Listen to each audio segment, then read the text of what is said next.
Welcome to the Art of Badassery, where I explore what it takes to live life on your own terms, break free from the status quo, and unleash your inner badass.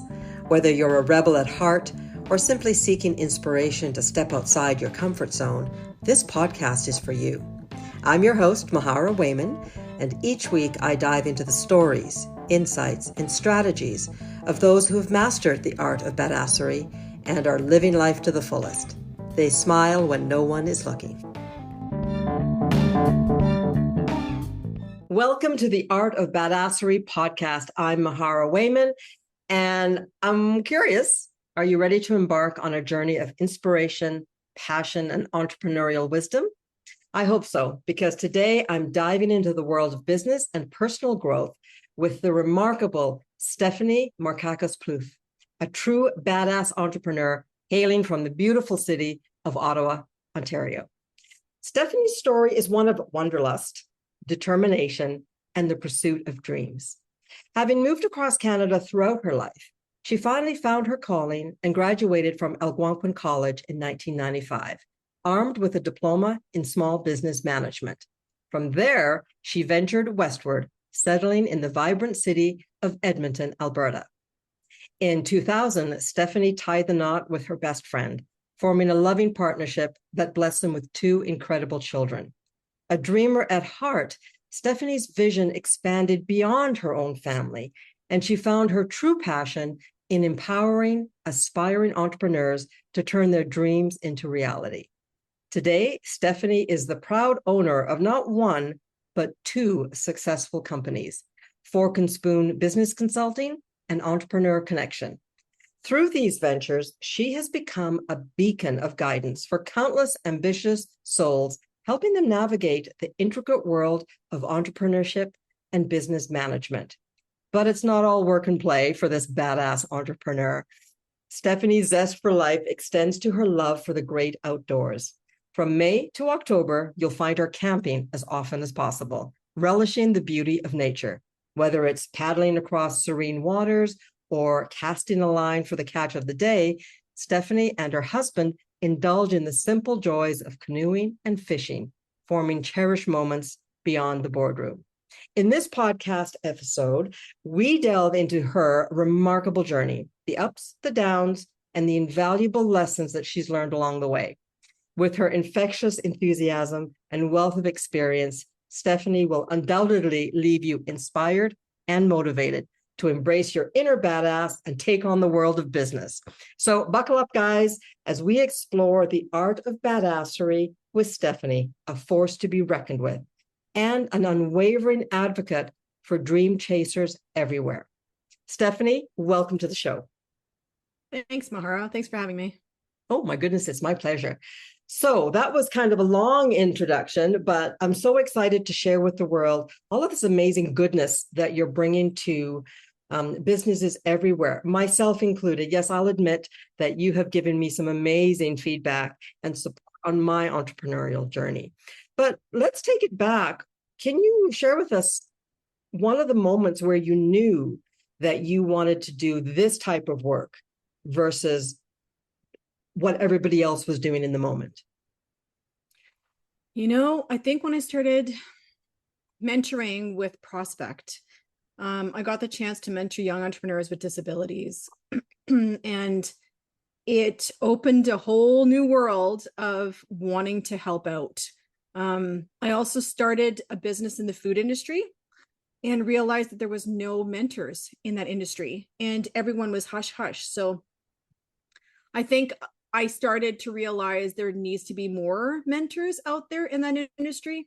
And so it kind of trickled out to becoming a mentor with Prospect and doing programs and starting mentoring all sorts of different young entrepreneurs. And it just became a huge passion.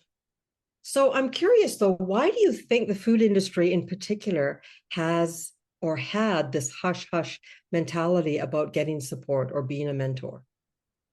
I'm not too sure the exact reason, but my assumption is because restaurant owners wanted to keep their secrets hush hush. and they wanted to keep all of their clientele just with them, because you have your regulars that come in all the time, and they didn't want to have a conversation with anybody else, thinking that maybe they'd steal their clients or their customers, or that their secret grandma's recipe would be leaked and that would be it. And I think having an open conversation about the struggles of owning a food industry business was needed, and all of the mental wellness that came along with it, right? All the mental challenges of owning a food business. No one ever talked about it. So that's why I opened the door. Oh, that's so good for you. And such a needed thing. What I'm noticing in our line of work is we go where we're needed. And how we find out about the need is by having, honest conversations with business owners and, clients about what's missing in their world and why they're finding their business so challenging. Going back to the food industry, what's the biggest thing that you've learned about the food industry in general after years of being in it? Financial stuff. Let's be honest here. How to manage my inventory and making sure that I'm making money of the goods that I'm selling. I think that's the most challenging part of owning a restaurant or a food industry business of any sort, is to understand how much you pay for your inventory, what you make, how much it costs, and what you're selling it for. And that's a huge one, because a lot of the people that I mentored and coached had no idea. And it's a lot of wrapping your head around your money story to understand that it's okay to charge $7 or whatever for, a certain product. It's okay to charge that much and to be okay with doing that. It's so funny that you bring that up, because I have history in the catering business, and I learned one of the first things I learned from the owner was the ratio, right? The 30%, you've got to be making at least 30%. So if it costs you $3, if the supplies are $3, you got to charge, $9 for it. And sometimes even more based on the end result. But to your point, it's interesting how many of us, and I do include myself in this, shy away from the numbers when it comes to business, because we all have money stories. But if we want to be as profitable as most of us dream about, we need to be brave enough to look at that story. What are some of the common money stories that you saw in your work as a mentor for food businesses? A lot of shame. A lot of people talk about how ashamed they are of the fact that they don't have, in their personal life, they can't manage their money. So they have a shame around it. And so having that conversation about your relationship with money is huge, because if you can't have a relationship with money, a good relationship with money, how are you going to have a good relationship with money in a business? And so having that conversation, open conversation, and allowing my clients to talk about them being ashamed of their money story and getting through the kind of the thick and thin of it all allows them to realize, okay, I can do this in my business and not be shy about seeing the numbers. Everyone seems to be scared about looking at the numbers, but unless you understand the numbers, you're never going to make money in a business, because you need to know that, you're not, making the $3, like it's going to cost you $3. What happens if you only sell it for $3.50? Well, you're not really making any money, right? So you're just kind of skimming by. So understanding numbers is, a lot of clients are shying away and being ashamed of the numbers. Do you think that's a product of our society, in so much as base so much of, in my world, success is based on how much you made when I grew up, right? And when I didn't make a lot, then my worth kind of dropped and dropped and dropped. And I'm wondering if today's entrepreneurs, especially in the food industry, where it's that much trickier to nail down your numbers because of all that goes into it, if they are also suffering from the misconception of what success is and how they can relate to it. Does that make sense? Absolutely. Yes, absolutely. I'm going to say right now, money isn't everything. To some it is. Okay. So some it is, do I have $1 million in my bank account? That's considered successful. To some others, it's how many people can I help? because I'm solving a problem with my business and I want to help them. And so I think our money stories come from society, from education from our parents or our family or school even. You know, they teach you X amount of stuff in math class, but they don't actually tell you how to manage your money and how to do the budgets, how to do your taxes, how to do all of that. And so when you become an adult and you're thrown into all this and now you want to start a business, well, now your money story is kind of all over the place, right? And so we have a program actually in the entrepreneur connection of my business. We do have a program. It's a 22-week program, all inclusive mental wellness and business program that goes through every single thing of owning and operating a business, including 3 weeks of financial stuff. And we delve into, let's have a conversation about your money. Let's have a conversation about what's your relationship? Is it good? Is it bad? You know, how do you see your business? We go through costing. We go through all of those things that goes with business. We also go through mental wellness. Make sure that at 2 o'clock in the morning, when you're sitting here having a meltdown in front of your computer, do you know how to navigate through that? And so that money conversation is huge when it comes to owning a business. So tell us a little bit more about this program. What's the name of it? How long? I think you mentioned the duration. Who is it aimed at specifically? And how can the listeners find out more about it? I will put information in the show notes, but if you could tell us as well, that would be great. So there's no real name to it. We just call it an all-inclusive business and mental wellness entrepreneurial program, where it's 22 weeks. You get a workbook. You get a facilitator for once a week for about 2 hours. You get coaching in between all of these 2 weeks. So you have a coach that's going to help you along with your workbook, about researching, about doing all that sort of stuff. At the very end of the 22 weeks, you get accountability calls. So you don't just walk away and then nothing happens. Nope. You get 1, 3, and 6 month accountability calls where we will call you and have a conversation with you for about an hour or so, sometimes more.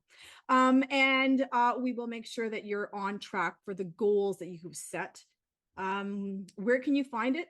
Entrepreneur Connection, EDM.com. The information is in there. We are starting to look for cohorts of 10 to 15 people for starting in September. I think it's September 19th, 20-ish area. Who do we direct it to? All entrepreneurs.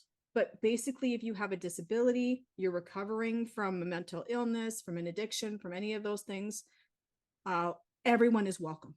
And so we want to help as many people and entrepreneurs that we can. Oh, I love that. What a great niche that you're offering to help with that. So let's talk. I just want to be really clear. That's from your Entrepreneur Connection business. Correct. Yeah. Other business, Fork and Spoon Business Consultant is all about supporting food industry businesses. Okay.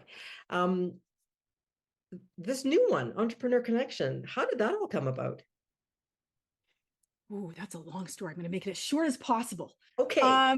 So I started this journey with opening a bakery called Treats Baked by Stephanie. So I opened it up. I had no counseling, like consultants, nothing like that. I just did all myself. And realized that I needed a program. And so I ended up building programs for other people in the business. And then Fork and Spoon came along. Okay. And so Fork and Spoon became teaching baking, which I teach with EPL, so Edmonton Public Library. So if you're looking to get a baking class in there, it starts September. So take a look at their website. Then it kind of became mentoring with Prospect Human Services, which is here at Edmonton. Then Rise, which is in Toronto, which helps entrepreneurs with disabilities. Then CAMH was called the Center for Addiction and Mental Health. I was coaching with them. And then Yale University called me last year to get some coaching for them for their Let's Lead program. And so Entrepreneur Connection came along because I was having a conversation with a lovely lady from BC who works with high-risk youth, who needed a program that was a little bit longer than 10 weeks, that wanted to go through all of it. So I realized in every single person I've ever coached, I've ever mentored, always had the first thing that came out of their mouth was, I'm having a crappy day. I need to talk about it with somebody. So it was the mental wellness portion that always came out first. before even indulging in the business. So I knew that mental wellness was very, very important of having a conversation about that and business together. So the program where I built it was, having the business portion of how to run a business, but giving entrepreneurs tools to handle the mental challenges that they will have in their business, because it's an up and down roller coaster ride. And a lot of entrepreneurs feel like they're by themselves. They can't talk to anybody. What do they do? So we give them the tools to go through all of that. So that's how it kind of came to be. Stephanie, I love that. Again, you have shown that you've created something where there was a need.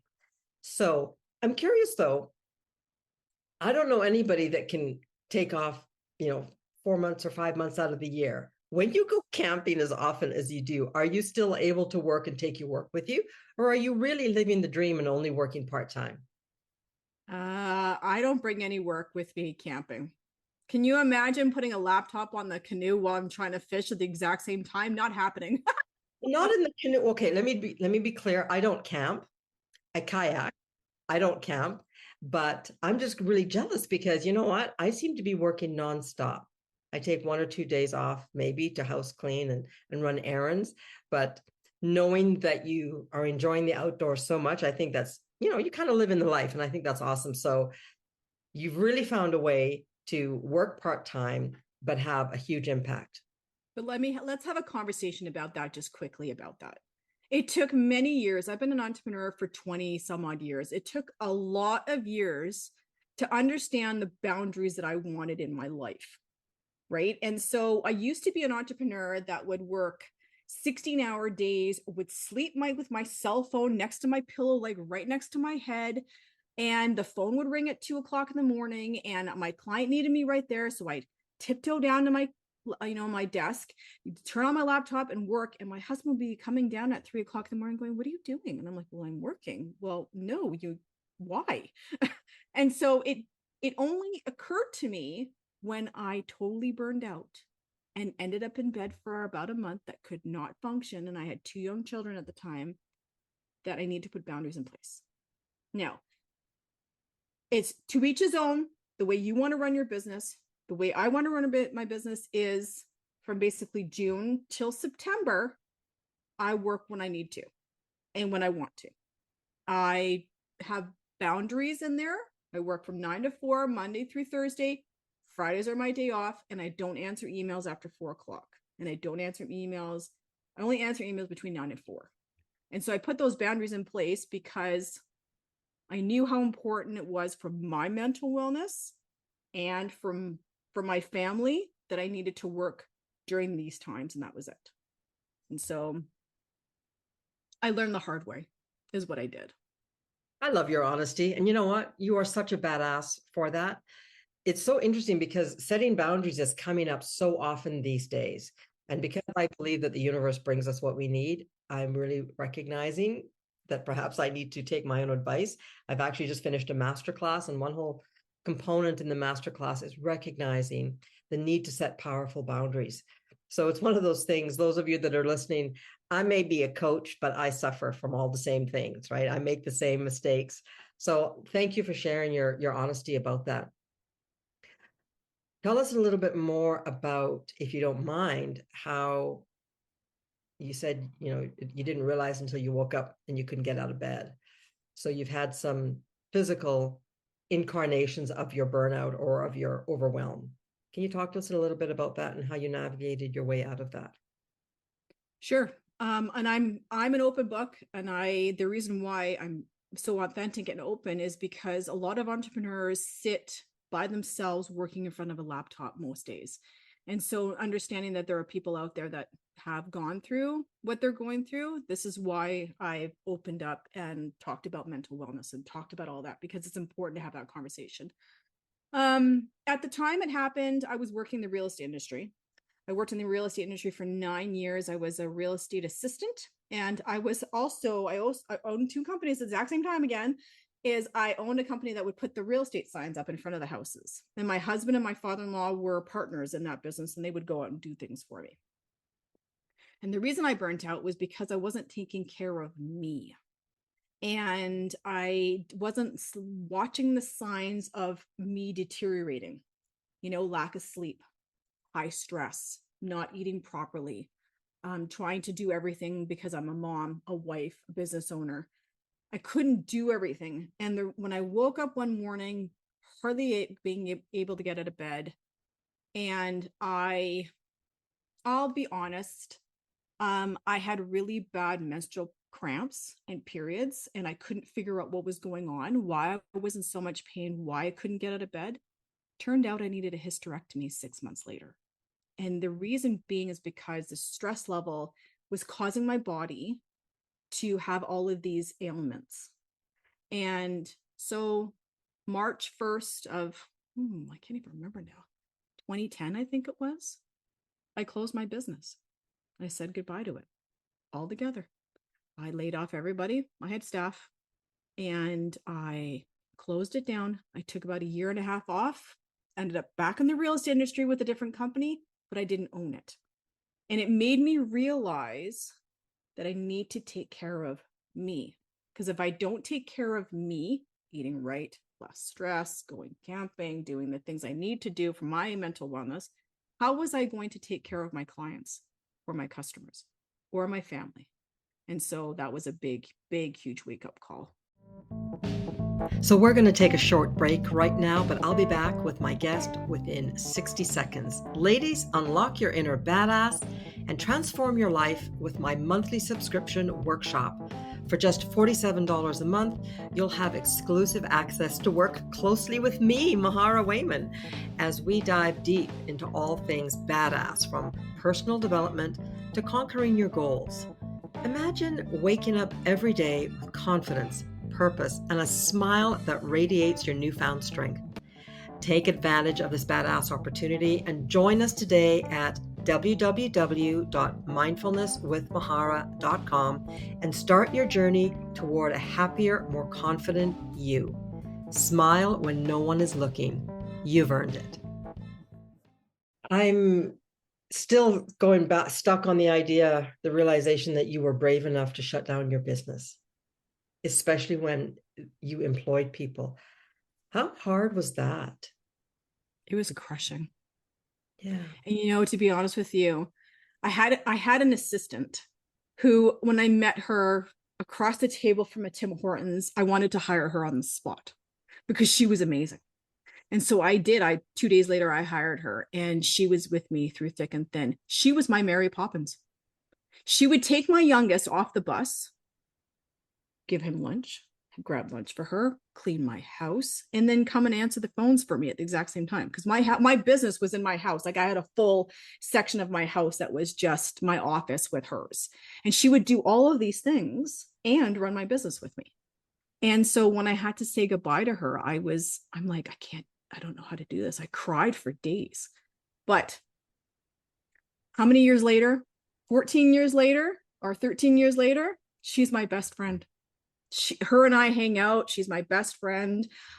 Every business thing I've ever dealt with, I call her and going, oh my God, Jane.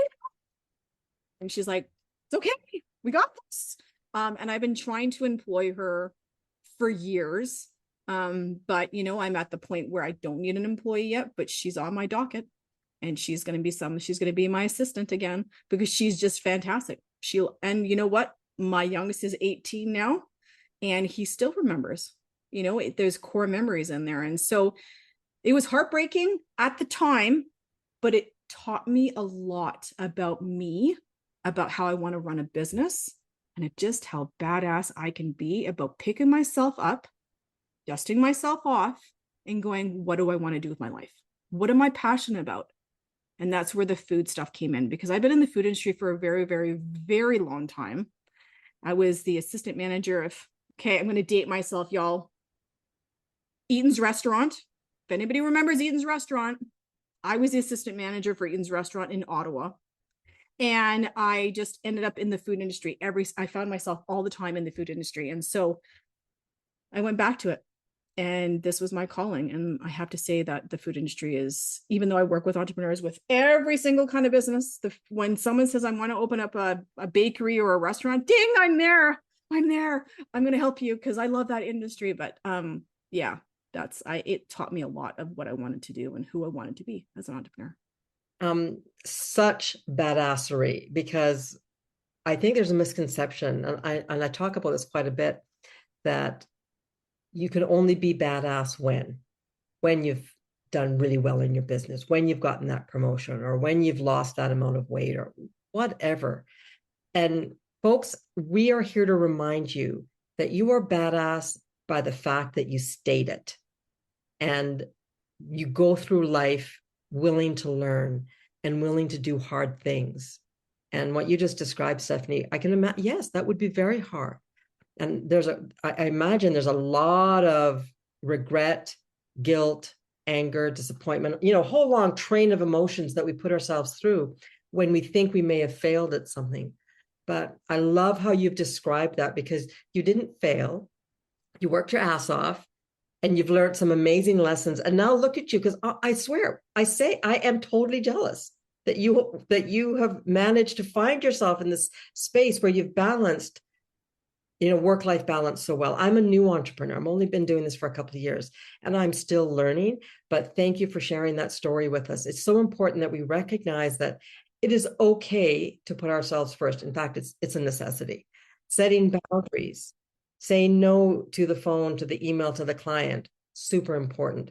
Recognizing that you may have learned all there is to learn in a certain business that you're in, and let it go and move on to something else. Such juicy stuff. So thank you for sharing. Can we just talk about the word fail? Okay, so do I. Let's talk about it, because a lot of entrepreneurs feel that if they fail at something, that it's done, never again. So the definition of word fail means it's stop, you're done, there's nothing else, right? You don't move forward. So I never, in any of my education portion of my program, do I ever use the word fail. I use the word experience, and a lesson. So you've experienced something that you're taking a lesson from, and then you're growing from it. So I think it's important to take the word fail out of the vocabulary of an entrepreneur, because you're not failing at it. You're learning something that's going to get you to the next step of your journey as an entrepreneur. So if you're thinking you failed at something, you didn't. You just learned something, and now you're going to flip it and you're going to use it to continue on your journey. I love that. Beautiful reminder. It goes back to this idea that it's not a mistake if you learn from it. And the minute you decide you're going to learn from this, it stops being a quote mistake or a quote failure. It's not a failure, it's an experience. So thank you for sharing that and for clarifying.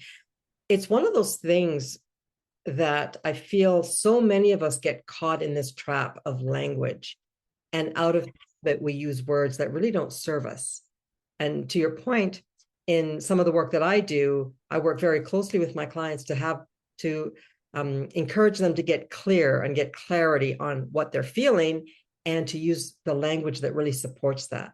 And it amazes me how many of us, myself included, I don't anymore because I now study it, but had a very limited vocabulary. And you know what? I'm a pretty smart chick. Like I'm educated and I read a lot, but I still became very lazy in my word choice. And for the longest time, I'd say, oh my God, I'm so stressed. But really, if I was being honest and took the time, what I would have said in a particular moment, for example, would have been, I'm really concerned. I'm a little bit afraid. I'm feeling disappointed. But instead, I used the umbrella term stress, power of language. So I'm so glad that you brought up this idea of talking about the word fail, because the power of language is everything. And so many of us take the short route and don't actually use words that really articulate what it is that we're trying to say.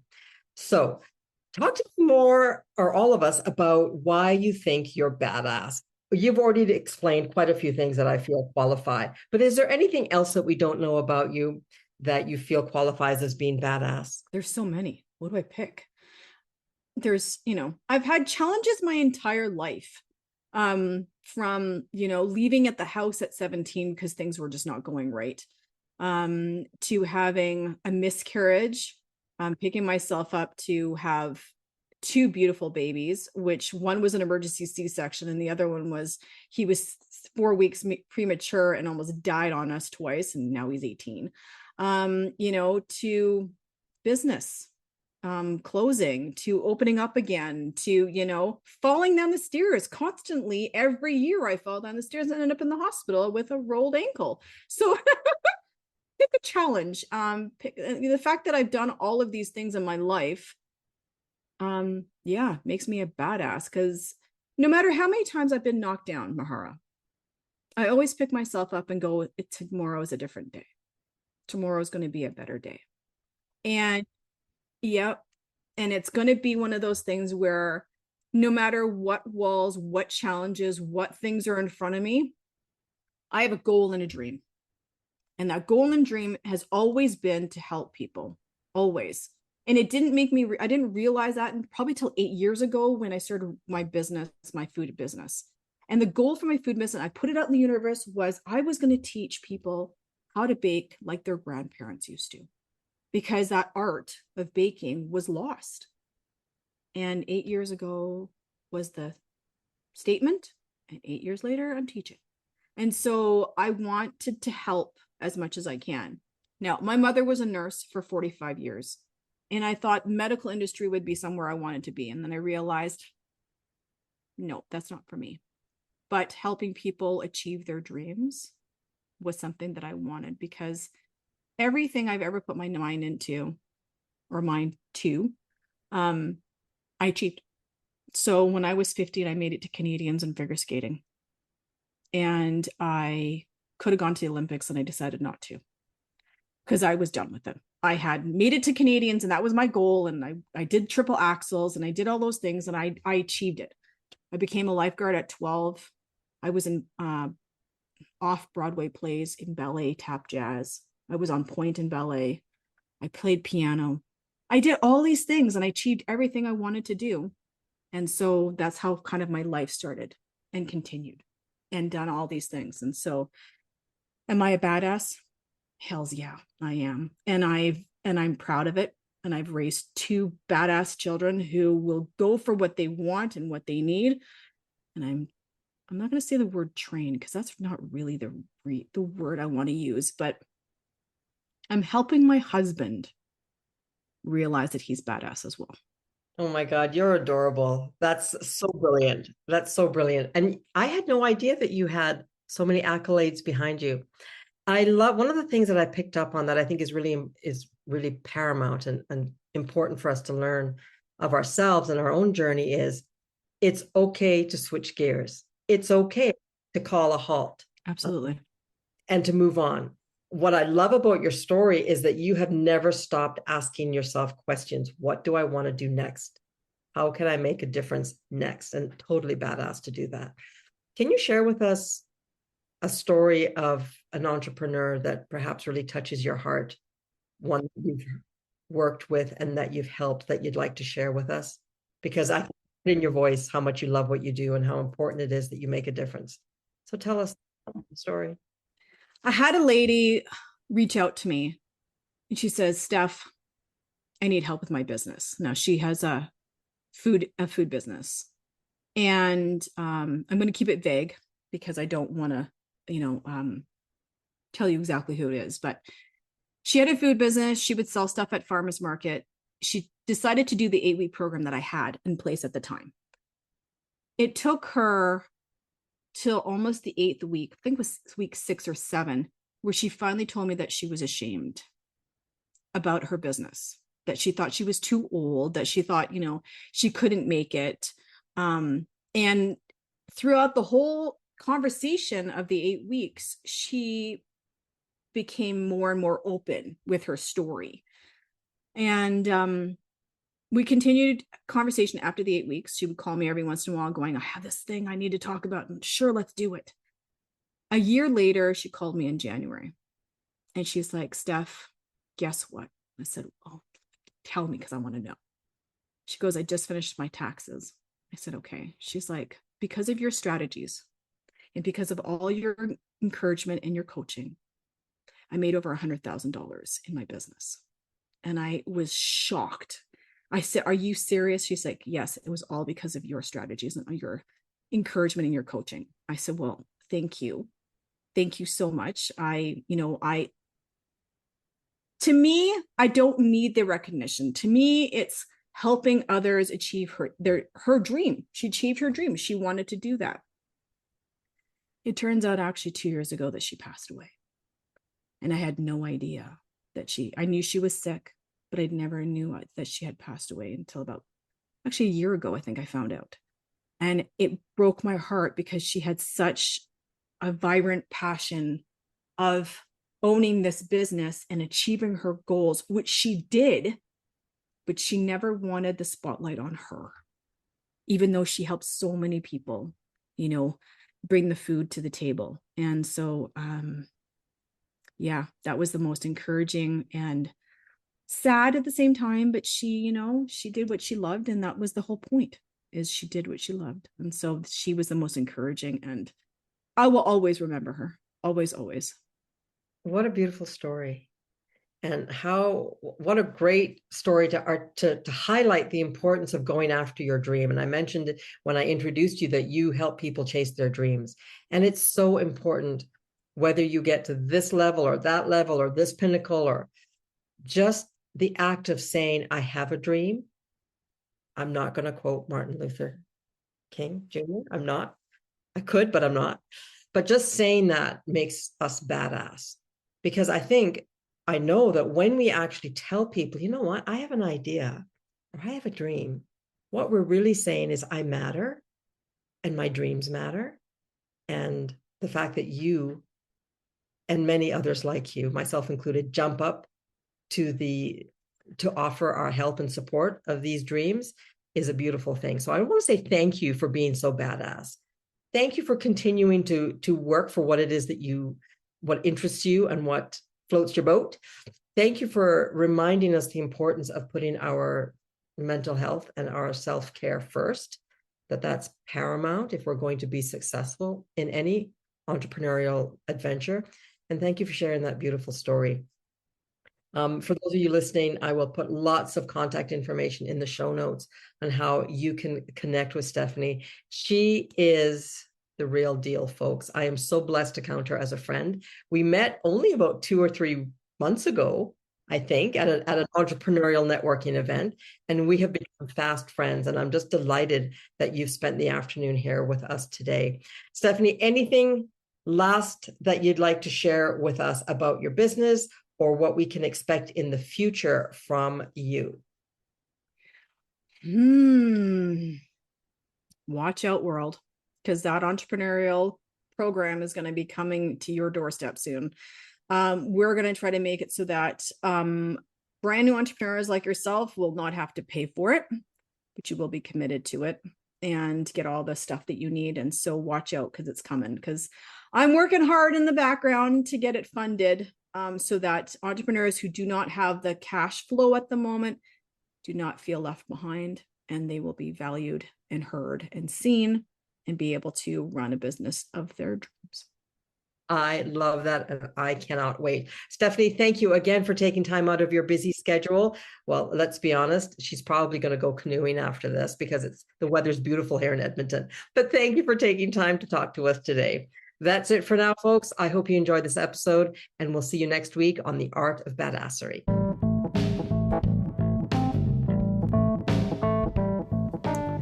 Thank you for tuning in to the Art of Badassery. I hope you enjoyed today's episode and gained valuable insights to help unleash your inner badass. If you found this podcast helpful, please leave a rating or review on your favorite platform. Your feedback not only helps me improve the show, but it also helps others like yourself discover the podcast. Until next time, keep embracing your authenticity and living life on your terms. Here's to you.